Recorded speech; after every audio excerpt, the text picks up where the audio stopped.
Di awal film kita diperlihatkan oleh seorang wanita bernama Kiran. Ia yang ingin pulang ke kamar kosnya pun dikejutkan dengan kelompok orang yang berpakaian muslim sedang ada di sana yang nampaknya mengancam pemilik kos yaitu Mbak Ami. Kalau sampai-sampean bawa lanang lagi ke sini, awas aja, katanya begitu teman-teman. Kiran pun mengajak Mbak Ami untuk tinggal saja di apartemennya. Daripada terus diganggu kayak gitu, cuma Mbak Ami menolaknya. Nah, di sini Kiran pun mengajak Mbak Ami dan yang lain buat ngedugem. Kalian jangan dulu menilai Kiran ini buruk ya. Nanti kita akan flashback ke masa lalunya si Kiran ini. Setelah Kiran ngedugem pun, Kiran pun pulang ke apartemennya dan di situ ia kedatangan tamu sekaligus manajer anunya Kiran ya. Kalian pasti udah paham lah ya apa pekerjaan Kiran ini. Nah, dia ini juga sekaligus dosen Kiran di kampus. Ia mengajak Kiran untuk mabok bareng nih. Tapi parahnya si dosen, kita sebut saja Pak Tomo, mencampurkan serbuk ngefly ke dalam minumannya. Alhasil ginilah jadinya.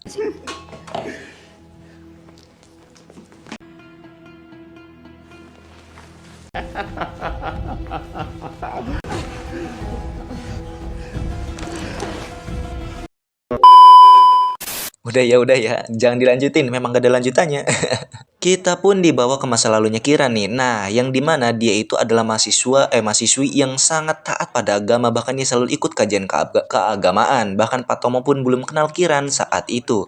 By the way, ini itu ribut-ribut akibat anak kampus yang rebutan sama anak kajian ya, tempat nongkrongnya gitu loh. Tempat lah. Kiran pun hidupnya sangat sederhana dan menghemat uang, apalagi bapaknya di kampung yang sedang sakit-sakitan membuat Kiran makin prihatin. Cuman ya walaupun si bapak itu sakit-sakitan, ia tetap terus membela Kiran dan support Kiran. Di tempat kajian, Kiran mendapatkan kabar bahwa Abu Darda yaitu pemimpin dari organisasi kajian ini ingin melamar Kiran. Waduh! Padahal aslinya mah Kiran teh belum lama gabung ke organisasi plus baru kali ini ia datang ke tempat ini. Kiran yang mengetahui hal itu pun sontak terkejut dong. Di keesokan harinya di kampus Kiran pun tampak kepikiran dengan kabar semalam. Bahkan kita bisa lihat Kiran ini seperti lagi kecapean plus kelaparan akibat uang yang ia punya untuk makan pas-pasan. Kebetulannya ia nggak sengaja nabrak Pak Tomo yang membuat Pak Tomo menraktirnya mie ayam campur bakso. Dan diketahui pula Kiran ini mahasiswa yang sangat berprestasi ya. Singkat cerita di kosan Kiran ditelepon oleh Abu Darda untuk membicarakan perihal lamarannya. Jadi Abu Darda ini niatnya mau ngelamar Kiran dulu nih. Namun pada malam harinya Kiran yang diundang ke tempat kajian pun malah langsung dikabari bahwa Abu Darda mau langsung dikasiri dengan Kiran. Loh, kok gitu sih? Terus katanya pihak keluarga Abu Darda udah ngabarin keluarga Kiran di kampung. Kayak tahu aja nomornya.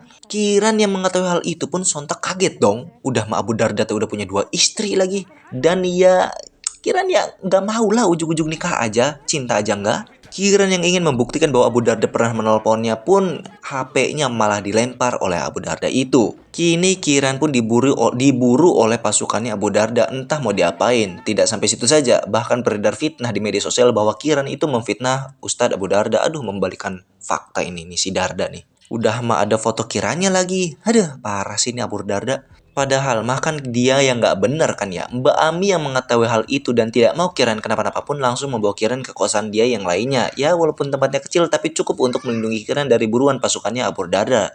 Ya agak-agak kebeliwet teman-teman saya ngomongnya ya Abu Darda tuh.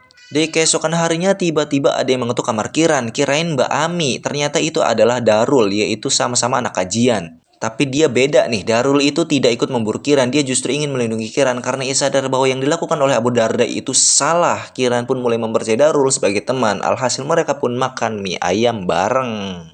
Kedekatan mereka pun mulai kelihatan nih, sampai suatu ketika tempat Kiran ngekos sudah ketahuan oleh kelompoknya Abu Darda. Lantas Kiran pun berusaha pergi dari sana, dan untungnya ada Darul yang gercep nolong. Tidak sampai situ saja, bahkan orang tua Kiran nelpon akibat fitnah Abu Darda yang sudah menyebar luas. Bahkan warga desa sampai geger loh. Di sini ibunya Kiran sudah kecewa berat ke Kiran, padahal Kiran berusaha menjelaskan bahwa ini bukan salahnya, namun itu semua percuma. Tapi tidak bagi si bapak, karena ia percaya bahwa Kiran tidak bersalah. Pada malam harinya Darul yang bingung mau nempatin Kiran tidur di mana, ia pun membawa Kiran ke penginapan murah dan dapat diskon 500.000 5 hari inap. Awalnya Darul nggak mau satu kamar dengan Kiran, namun Kiran suruh masuk setelah Darul diganggu oleh teteh-teteh yang menjaga penginapan itu. Agak kebeliwet nih. Di dalam kamar, Kiran pun terus curhat dan ngeluh serta bersandar ke Darul. Apalagi Darul janji akan terus menemani Kiran. Karena ya, kalau kalian ada di posisinya Kiran nih, pasti orang yang kalian sandarkan pertama adalah manusia yang saat ini ada di samping kalian. Namun di sini Darul entah karena tergoda oleh nafsu atau bagaimana nih, Darul pun malah memulai aksi anuan. Sampai pada akhirnya mereka pun begituan. Aduh. Di keesokan harinya, Kiran pun mencari Darul ke kosannya. Namun kata penghuni lain, Darul sudah keluar dari kosan itu. Loh, habis enak-enak kok malah kabur ya, bukannya menuhin janji. Pas di kampus, Kiran pun bertemu Darul yang ternyata ia lagi nyalonin jadi ketua himpunan gitu. Jadi dia menghindar dari Kiran karena dia nggak mau nama baiknya ikut tercemar. Apalagi dia dibantu sama anak-anak kajian gitu loh. Kalau sampai tahu kan bahaya juga kan. Agar dia menang nanti di pemilihan, jadi dia menghindar dari Kiran. Kiran yang mengetahui hal itu pun sontak kaget, kecewa, dan campur aduk lah pokoknya. Hal mengejutkannya lagi, uang yang dipakai Darul buat bayar penginapan semalam itu hasil nyolong dong. Dan Darul malah nyalahin Kiran. Loh, brengsek emang. Setelah semua kejadian ini, Kiran pun mulai berubah arah guys hidupnya. Dia mulai nyampur sama anak-anak mahasiswa yang bangor, bahkan mulai ikut merokok. Dan hal itu pun diketahui oleh Pak Tomo. Lalu entah karena mabok atau gimana ya, Kiran pun malah ngefly. Terus bilang manusia juga bisa ngalahin kuasa Tuhan. Lalu dia memaksa teman yang ada di situ untuk menemaninya ke gunung agar Kiran dapat membuktikan ucapannya. Dan film pun bersambung. Oke teman-teman, jadi untuk alur cerita filmnya gimana? Seru bukan? Pasti dong seru. Nah jadi ini adalah film yang berjudul Tuhan izinkan aku berdosa ya kalau nggak salah teman-teman ya. Nah jadi saya itu membagi dua apa namanya dua konten ya atau dua video. Jadi membagi dua video alur ceritanya ya karena memang durasinya panjang teman-temannya videonya. Nah jadi intinya teman-teman ya sebenarnya tadi itu di sela-sela video itu ada scene di mana kita tuh dikembalikan lagi ke Kiran masa depan gitu kan, yang ke Kiran yang sekarang gitu. Nah cuman saya itu nanggung teman-teman yang editnya, jadi udahlah. Jadi di scene ini ya, di video yang part 1 ini itu akan membahas masa lalu Kiran, nanti di part selanjutnya itu akan membahas masa Kiran saat ini, seperti itu istilahnya teman-teman ya. Jadi Kiran itu ya pada inti kesimpulannya mah Kiran teh pokoknya sudah mulai capek teman-temannya sama kehidupan ya, yang dimana ujiannya itu bertubi-tubi banget teman-temannya. Kalian gimana coba kalau ada di posisi Kiran gitu kan ya? Ya intinya ujiannya bertubi-tubi banget lah. Apalagi ada temennya si Darul tuh brengsek emang itu temen. Aduh, aku mah.